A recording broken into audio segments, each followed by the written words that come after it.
everyone, and welcome to Growing Together, a gardening podcast with me, John Lamb, and Don Kinsler, a lifelong gardener and the North Dakota State University Extension horticulturist for Cass County. Don, how are you doing today? I'm doing well. And, I'm already feeling that winter is behind us. I know it's not, but I'm feeling like it's behind us because our topic today is seed catalogs.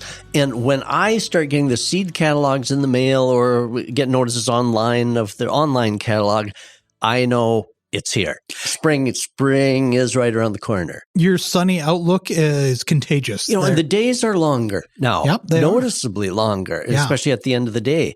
Noticeably longer. The sun's getting a little higher on the horizon. I'm noticing that. I'm still enjoying the beauty of winter, the landscape and the snow and everything. And a lot of us have decent snow cover. So I'm not seeing our perennials just sitting out there bare and exposed, which always makes me nervous. How about things in your yard? Have you had a decent snow cover, or do you feel like things are protected? It's held on pretty well.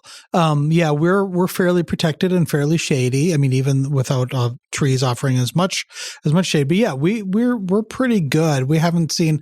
There's been some melting in some areas, but not too much. Though we still have a good solid couple inches of snow there. But, in the area, we really haven't had a lot of snow for a while. No, we haven't now for a while. How about the rabbits? Are they leaving your material alone? They seem to be. I see them in the yard, but they don't seem to be. They're not going towards the bushes that I've fenced off. I don't see any paw prints in there, so that seems to be a good thing. So hopefully that's all coming up okay. Yeah, exactly. Now, it's going to be fun to talk about seed catalogs today during our program. How far away are you from starting some seeds? Because you start some things. Yeah. We're still far.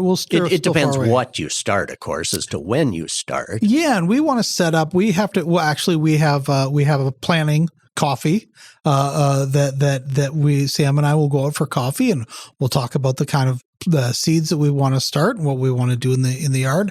But then I want to, as one of our resolutions on our resolution show, I talked about setting up an area in the basement that would kind of lend itself to growing seeds, a rack system where I could hang good lights underneath and grow the seeds. Great. So we're that's still not set up yet, but that's something that we're working towards. Yeah, and I'm still a couple of weeks away from our first seeds that I'll start. I start with begonias, which are just like powder, and generally what I kind of always in my mind think, the tinier seed, the longer they take to grow. So the sooner you're going to have to get them started.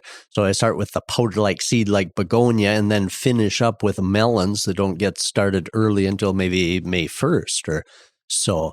So yeah, a lot to look forward to. And it is. It's a good time of the year because you can't get out and you can't do your yard work. It's a good time of the year to sit down with maybe some catalogs and sit down and do some planning. Think about what you want to try. You kind of go back and remind yourself of what worked and didn't work last year. And if you made notes, then you're ahead of the game. Well, and a cup of coffee and a seed catalog, life doesn't get much better than that. No, it's a pretty nice, pretty good way of coping with winter, I think. Definitely. So how do you approach your planning? Well, what I do, I begin with last year's. Okay. So what I've ordered from seed catalogs, I save the invoice. Okay. Because I probably have forgotten. And so I save the invoices, and so I look at that invoice and say, oh, yeah, okay, nonstop begonias. Oh, I ordered that amount of seed. I love those. I'm going to order that again. And so some of the things are, well, that one didn't pan out. I'm not going to do that. And so I look at my list of what I ordered, the number of seeds from last year, see what varieties I want to order again, which ones I don't, and then the special fun part is looking at the new section of the seed catalogs. What have they got that's new and exciting that I've got to have? And so I always look at, and oftentimes their new stuff is in the front of the catalog. Right. And so that I'm always excited. What's something new and different to try?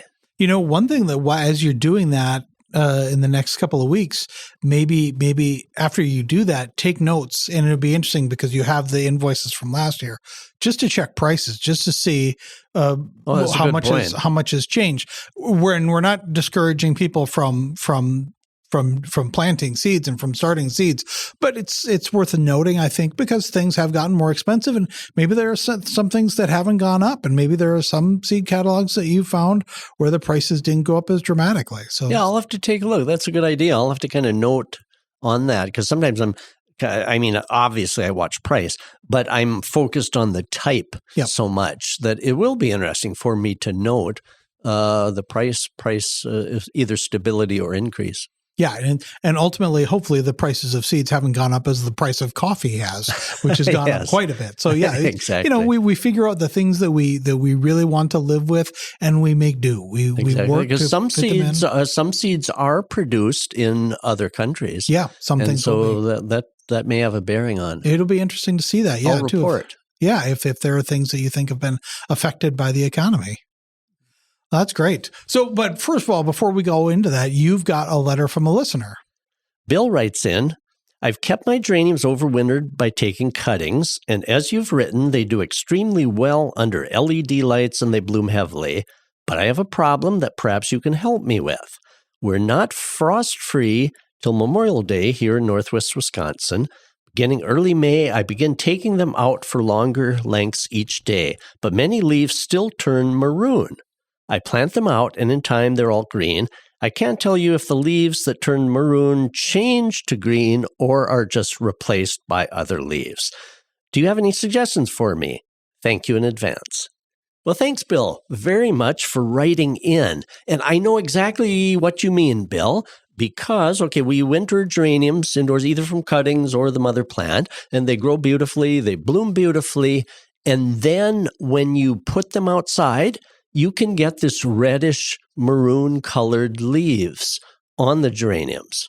Okay, and that is because they're getting sunlight that's more intense than they were used to under the LED lights. In my own example, they're in the basement under LED lights. And so even though they're growing beautifully, blooming beautifully, doing perfectly, when they get outside, that sunlight is so much more intense. And so it sounds like Bill is kind of gradually kind of hardening them off, toughening them in, but beginning that process in direct sun is too intense. So what I found works really, really well is when you take them outdoors to start accustoming them to outdoors, start in the shade. Okay. Even though geraniums like sun, the LED lights are much less intense. So when you take them outside, first start transitioning them in the shade, and then after maybe 4 days, maybe 7 days, then gradually start moving them into a sunnier location. So if we start first part of May transitioning them out, start them in shade. Transitioning. Then maybe give them a spot that's a little filtered shade. Sometimes I'll tuck them down at the base of a shrub, where there's maybe a little filtered sunlight. And then gradually though the pigment in those leaves, the chlorophyll and everything will be used to the higher light, and they won't develop that off color, that reddish color. So it's all about how they're transitioned. So transitioning them like Bill is doing, that's wonderful. Otherwise, if you do take them out, put them in the full brunt of wherever you're going to end them up, usually they'll get, beside the reddish, they might get a very pale color, just all washed out. They get windburn. And so that transition is really, really important. So, Bill, you're definitely on the right track, transitioning them, but start in the shade instead of in the direct sun and gradually go. Because even though you're transitioning maybe for only a couple hours each day, that hit, even for a couple hours, that hit of the sun, I think, is causing the problem. So give it a little bit more time. Exactly. So thanks again, Bill, for writing in. And anyone who does have questions, comments, success stories, send us emails, donald.kinsler, KINZLER, at ndsu.edu. And thanks everyone who writes in.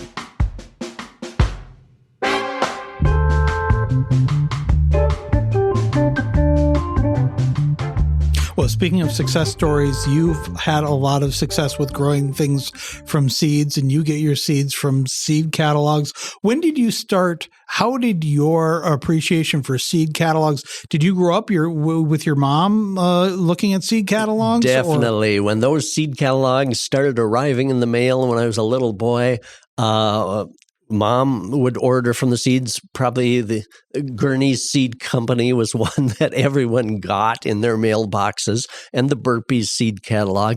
And I remember seeing them, and I would thumb through them and thought, gosh, wow, look at that watermelon. I'd love to grow a watermelon like that, or maybe it was some of the different types of flowers. And so definitely I would see those seed catalogs when they arrived. And and then I suppose I've gotten on mailing lists then when I was on my own, and we've gotten these seed catalogs ever since. How about you? We don't. We've ordered a couple, but we're not as established as you are, so that we're not necessarily on all these mailing lists. I was curious though too. Have you seen over the years? Have you seen fewer and fewer physical copies and more of a push towards doing online ordering? So maybe not even catalogs. Oh, definitely. Can you imagine these brightly colored seed catalogs? What it must cost to produce these and mail them out, to ship them, and then not know if people, do some just throw them in the garbage, or do they result in seed orders that are enough to pay for the catalog and make the company profit? So definitely. I've seen many websites where they say, a printed catalog available on request. So most of them will send you one if you request it. But the online catalogs are nice too. Most of them have the same catalog online. And so, that works too. I still like to have on the table the actual catalog because kind of, out of sight, out of mind. If I have it in sight and in mind, it's easier for me. And, then I can kind of dog ear a couple of pages for the types that I want, and I can take a marker and circle what I like. So it's a little easier. But online, you can put it in your cart too, So, right. So I can appreciate it. I got a bit of trivia for you. How long do you think seed catalogs have been produced in the United States? Think back to the origin of our country. Any guess? Boy, the first seed catalog. I would guess first seed catalog. I just assume that Benjamin Franklin's going to be involved. So I'm going to go say 250 years back to the birth of our country. Oh, you are within just a few years. Yes, 1784. Okay. So just not long after the country was officially founded. So 1784, the Lanceth Seed Company in Philadelphia published their first seed catalog, and popular ever since. So, times have changed a bit naturally. One question that some people have is, well, okay, mail order seed catalogs and seed companies, is that cutting down from the local trade? But, local garden centers with seed racks they can't have 20,000 different seed types. Right. And so what's been shown is that mail order seed catalogs, mail order nursery companies, they actually inspire a greater gardening fever because there's a lot of inspiration here. Mm-hmm. And for example, sometimes I'll look at some of the different catalogs for nursery stock or whatever and think, oh gosh, I'd love one of those.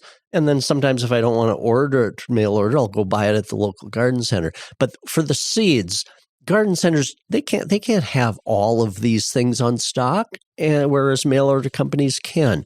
And so it has been shown to increase the garden center trade for even the locally owned. And so it doesn't take away from that. It kind of contributes to the overall gardening success and happiness across the country. Well, what are some of your favorite seed catalogs that you've encountered so far? I got a bunch of favorites. Well, honestly, I don't. I think we've got one or two at home, and I couldn't even tell you the names right now. So let's go with yours because you brought a bunch of Gurney's seed. I mean, that's traditional. Every small town and farm got a Gurney's seed catalog. They've been around forever. And they've got some wonderful things. One of my favorites is called the Twilly Seed Company, the Twilly Seed Company. That's actually where I order maybe most of my seeds. Okay. They got a good supply of vegetable seed. I love their, I love growing watermelon, and their watermelon, they have so many different types of watermelon. And of course, their pages on tomatoes, but they also have flower seed fairly economically. And so I ordered a lot of petunia seed from Twilly. Okay. Twilley. I love the burpees seed catalog. That's always good. That's a traditional. Jung, Jung. They produce a good seed catalog that also has a lot of nursery stock. I got a new one just in the mail that I hadn't gotten before. John Sheeper's Kitchen Garden Seeds. Okay. I hadn't ever seen that one, but it looks kind of nice. Baker Creek Heirloom Seed. I haven't gotten their catalog yet, but Baker Creek Heirloom Seed has a lot of fun stuff that was planted forever. They probably got some things going back to colonial times in there. And so Baker Creek Heirloom Seeds is a fascinating one, especially for some people that would like to grow something, a little heritage type plants, either vegetables or flowers. They've got some fun stuff. Johnny's Seed. It's the company name is actually Johnny's Selected Seeds. That's also one of my favorites. The reason for that is within that catalog, there's a lot of growing information. For example, I flipped open the tomato page. They compare the sizes of the different tomatoes that they sell the seed for, and they have the number of days that it takes, and they have a lot of kind of growing tips for people. Johnny sells a lot to like market gardeners and things, and so they want them to have good success. So there's a lot of like descriptions of how, for example, here growing peas. You might think, well, maybe there isn't a whole lot, but they have a whole big section here on how to grow peas and get the best crop out of your peas. So there's a lot of good how-to practical information. Oh, and here on onions, they show like the different size of onions. They give the storage. They have a map of the United States and show which sections of the United States those onions would do best in. A lot of good information in Johnny's. Oh, and another one I get kind of a kick out of is Seeds and Such. Okay. One of their big things is, 3 free seed packs with every order. And then also they're fairly reasonable in price. For example, the packet price they list is only $3.25 each, which is fairly economical. Now you have to look at how many seeds are in a packet, of course, but they've got a lot of good things. The seeds are fairly inexpensive. That is one thing that I've noticed when I browse through the seed catalogs or the seed racks that are out locally. Seeds have gotten expensive, but you get a lot for those seeds. Right. You get a lot. And of course, when we discuss some of these growing tips, we'll suggest some ways if a seed packet has a lot of things, a lot of seeds in it, what are some ways that you can, share, store, etc. So those are some of my favorites. And I know each gardener has maybe their favorite company to order seed from, but those are a few of mine. There's another one that I didn't mention yet called Totally Tomatoes. Oh, it's a seed catalog that's almost totally tomatoes. Okay. And they also have a big section on peppers. So anyone that is a pepper fancier, anything imaginable in a sweet, hot, all the different shades of hotness, Totally Tomatoes. And so that's a fun one. Park Seed, that one's been around a long time too. So there's a seed catalog for almost everyone. Do you find yourself keeping the seed catalogs for a couple of years? Yes. You were talking about, the one has good information on how to grow and how to store. Yep, I do. I usually tend to save them for at least a couple of years. Okay. When my seed catalog drawer gets too heavy, then I try to weed out the oldest ones. But at least for a couple of years, I do hang on to them. All right. Well, let's take a break. When we come back, let's go talk about more about seeds and maybe what to look for when you're looking through a seed catalog.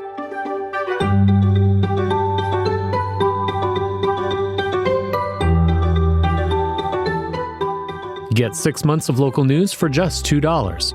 You get unlimited access to the news and information you need to stay connected to your community. Visit inforum.com/subscribe to get 6 months of local news for just $2. All right, we're back, and this week we're talking about seed catalog, making our plans for our gardens for this spring and summer, and so we talked about some of your favorite catalogs, but let's talk a little bit about like what do you look for in a catalog, and how do you go about deciding what you're going to order? How do you navigate that? Because there are some definite ways and things to look for in a seed catalog that kind of helps separate things out. And I mentioned I like to look at the new things. The part of the catalog where they say new. I should mention, though, too, when a seed catalog or seed company says new, it is sometimes new to them. Okay, because sometimes I've noticed, they mentioned, new. And I thought, well, gosh, that variety's been around a long time, but maybe it's new to them. But take a look, because some things are actually new to seed breeders, or maybe they're the new All-America selection winners. And so I take a look at those new. But the reason I bring new up is because sometimes those are the things that will sell out faster. Okay. So order early. The seed's not going to get any fresher if you wait. I mean, they've already got these packaged up. They're in their storage. And so you may as well order early. And then once it arrives at your place, chances are you're not ready to plant it yet. And so just put it in the refrigerator. So the seed packets are already, in nicely sealed little envelopes. But then slip it in your refrigerator. Sometimes I'll put it in a plastic bag just to make sure no extra moisture, but generally the refrigerator is great. All right. So are you ever tempted to open up the seed packet to, once you get it, even though it's maybe weeks before you get them started in your basement or get them started in your growing area? If it's a new seed company that I haven't ordered from before, sometimes I'm curious to see if they didn't indicate exactly how many seeds are in there. I'm curious how many seeds are actually in there. Sometimes they're listed as grams, and I'm not real good at figuring how many grams, how many seeds per gram and things such as that. So sometimes I will open them, especially with a new company. But once they're opened, then there's a chance of moisture getting in, because these are usually sealed up pretty good to keep the moisture out, and moisture is not a friend of seeds. So that's why I suggest when you get them, store them, put them in the refrigerator, maybe even enclose them in a Ziploc bag first, just to make sure no moisture gets in. Some seed packets are kind of foil lined inside. Some are just paper. So conceivably, moisture could get through the paper if your refrigerator has some wet stuff or something that would get on it. So that's why it's probably a good idea to enclose them in a Ziploc bag or a jar, also with a lid on. And I mentioned the quantities of seed per packet. That's another thing to look closely at in the seed catalog, to see how many seeds are in that packet, because that can vary greatly. For example, some of the wave-type petunias that are kind of expensive, they're sold in quantities like of 10 seeds or 20 seeds. And so check that to be sure. And, if wave petunias, if you've ever priced how much the plants are each, wave petunias, even though it's a fairly high dollar amount for 10 seeds, it may still be really, really economical. In my case, it is. I get good bargains by starting wave petunias from seed, even though the seed price is kind of expensive on that. So do check to see. The other thing, when a person's kind of comparing prices and quantities, the higher priced varieties are oftentimes worth it. You often get what you pay for. And, so again, check the higher priced seeds will sometimes have only a few seeds in, but that's maybe all that you need. The other thing, you mentioned, John, do you ever open the seed packets? I'm really careful on some of the seed packets, especially those that I know there's only a few seeds in, or if they're very tiny seeds, because I don't want to open the seed packet recklessly and have those little tiny seeds fall all over the floor, because I'll probably never find them again. And so I'm really careful. So you maybe do this too. I kind of I grab the seed packet, kind of knock it against the tabletop, to make sure all the little seeds are down in the bottom so that when I open the top, they aren't going to fall out. And so anyway, I kind of have fun with that. When you order seeds, do you ever order seeds in mind thinking like, if there's something new that you want to try or something that you've done well? You've got kids, your kids are in town too. Do you ever buy seeds thinking like, I'm going to split a pack with somebody? I'm going to give some of these seeds away. Definitely. And that's one of the great things. Sometimes the smallest quantity that you can order is much more than you need. And so then sharing with a neighbor or family is a great idea. An example with that is tomato seeds.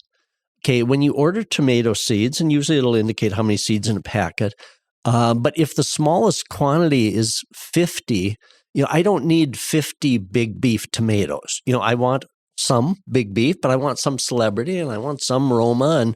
And so that packet of seed, even the minimum quantity, is way more than I need. And I could store it. Tomato seed store is good. I could put it in the fridge, but what if I forget where I've got it or that I have got it? And so sometimes it's wise just to share with another gardener, plan ahead and split a pack or share with family. So I do. Or sometimes like my own family, I'll maybe order the packet. I know there's more. I'll start the seeds and then give them plants too. So that's an option also. When you share seeds, how do you package them? Because I would imagine maybe you keep that packaging for yourself so you can read all the things. But do you do anything? Just put them in an envelope or a plastic bag?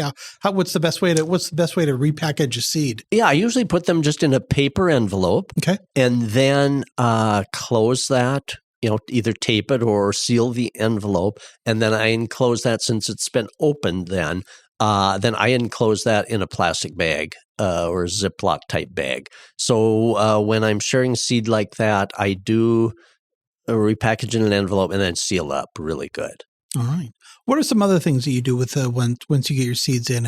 On any vegetables, I look closely at the seed description for the days to maturity.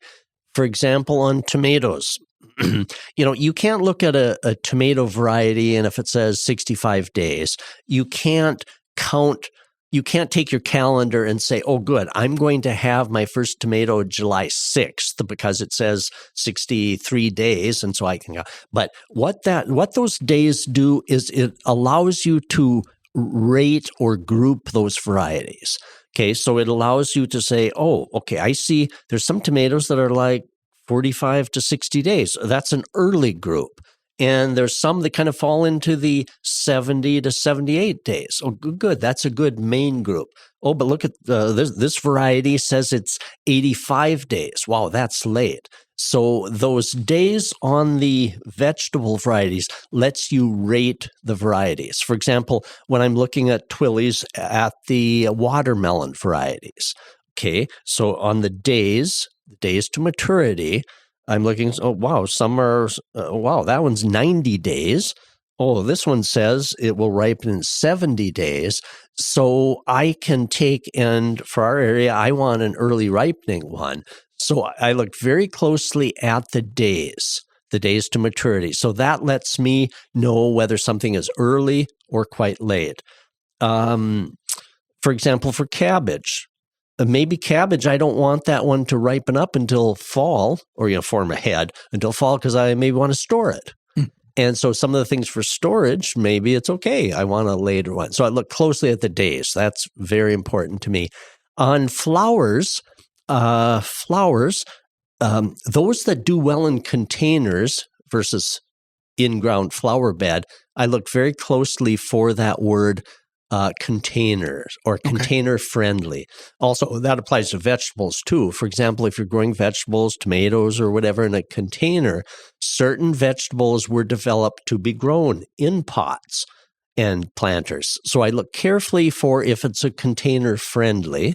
And then also other things, I look for disease resistance because some of the things were specifically developed to be resistant to diseases or insects. So I look really, really careful at all of those types of things. And let's see, the other thing that I should mention too in the seed catalogs is look for certain varieties of flowers like sun or shade. Okay. Now, there's a lot of good information in a seed catalog when you're shopping through the flower part.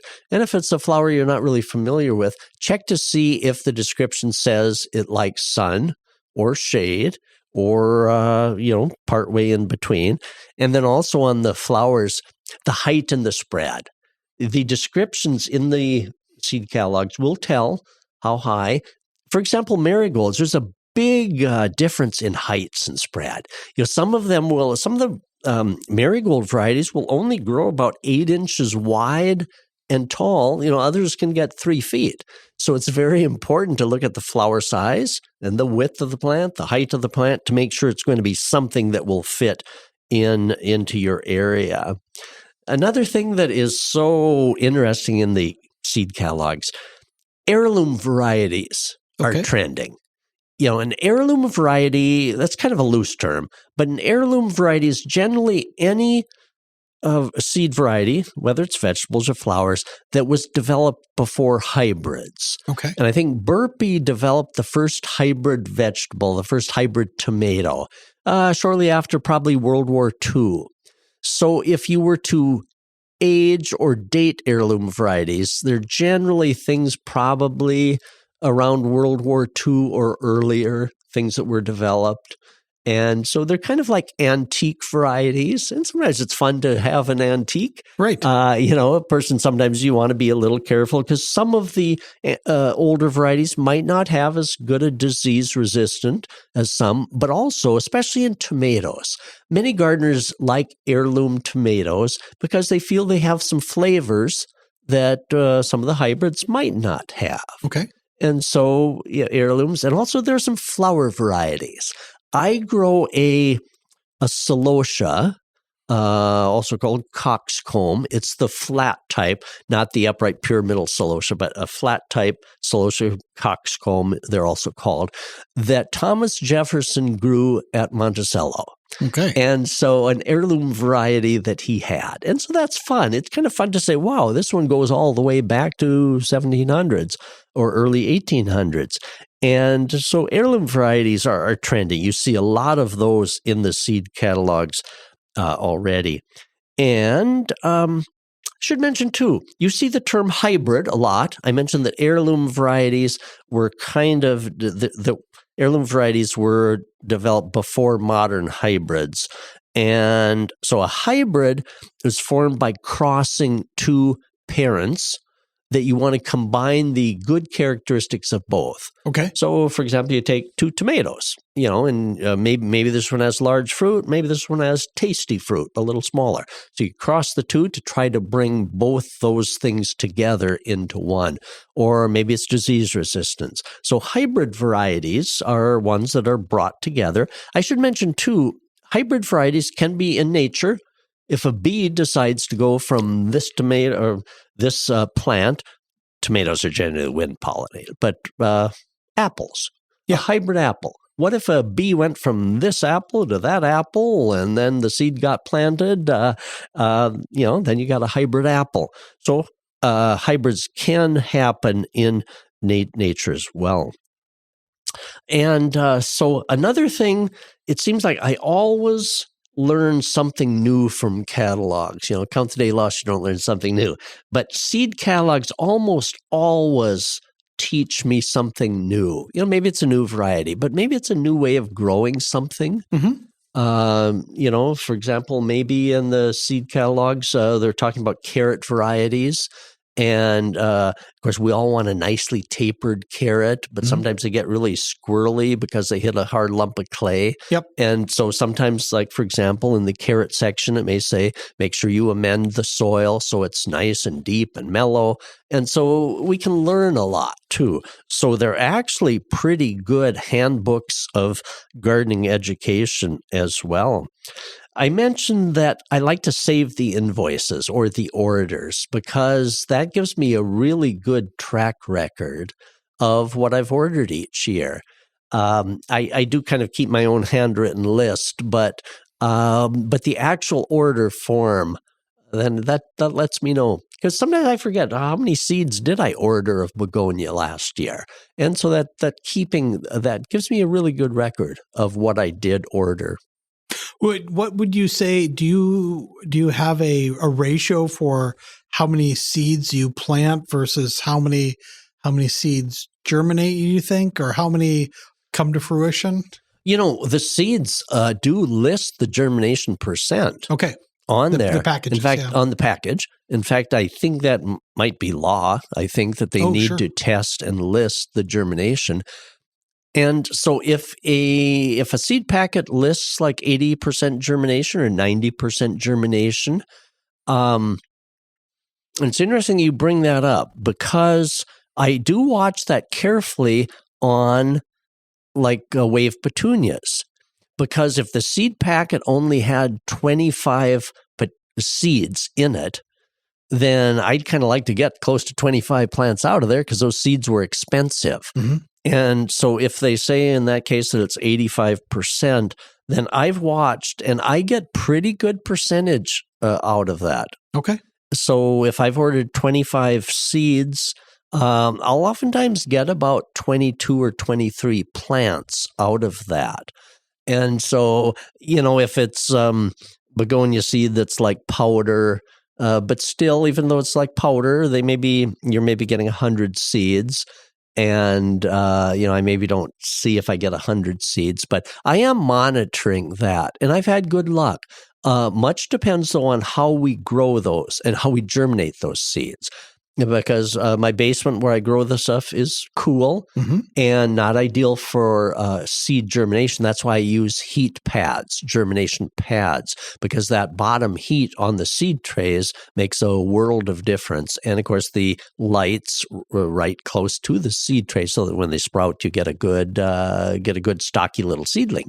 So I do count, especially on the very expensive seed, marigold seed, less expensive. So I'm not kind of counting each little seedling the way I do with petunia seed. All right. Because I'm kind of like a miser with that when those expensive petunia seed, as they're germinating, I'm kind of a miser to see, okay, now how I want to make sure I'm getting my money's worth. I'm gonna real quickly tell you, for example, on these, because you might be kind of surprised. I'm going to tell you real quickly out of here. I'm turning to the petunia the petunia wave for. This particular wave type petunia for 50 seeds is $12.30. Okay. And 50 seeds, when you open up that seed pack, petunia seed is smaller than poppy seed, and so that's pretty tiny. So those 50 seeds, $12.30. So each of those seeds is fairly valuable. Okay.